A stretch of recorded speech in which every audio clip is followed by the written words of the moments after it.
When quizzed about the upcoming nurses' strikes, the Conservative Party chairman said that demands for a 19% pay rise for nurses would cost the NHS £10 billion, which should instead be spent on NHS frontline services. Back to you, Chris. Gaslighting fuckers. If nurses aren't the NHS front line, I mean, what about ambulance drivers and paramedics? Are they not frontline services? Give them a decent pay rise, you fuckers. They deserve it. Find the money.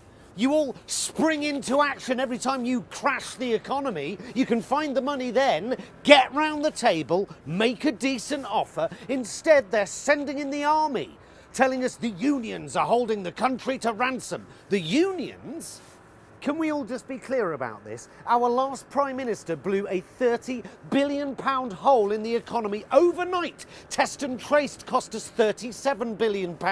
Useless PPE wasted £8.7 billion, which ended up in the pockets of Tory donors. A shambolically executed Brexit lost us £40 billion in tax revenue alone. Rishi Sunak lost £11 billion by overpaying interest on UK debt. And yet, you read the front pages, it's nurses who are the ones who are greedy and irresponsible. It's the fire service that's holding the country to ransom because they all just decided they'd prefer to drink tea on a freezing picket line than save children from burning buildings. It wasn't so long ago we were clapping them, hailing them as heroes. They were all considered key workers during the pandemic, weren't they? Bus drivers, teachers, nurses. Now they're called lazy, work-shy fuckers. Postal workers striking to save what's left of the Royal Mail, it having been sold off to the lowest bidder for a quick buck by the millionaires in Westminster. But it's your postman who is destroying the country. The entire Northern Rail network on the brink of collapse whilst rail companies and their shareholders make record profits, but it's that fat lazy fucker behind the ticket desk asking for a bit of job security who's destroying our rail infrastructure.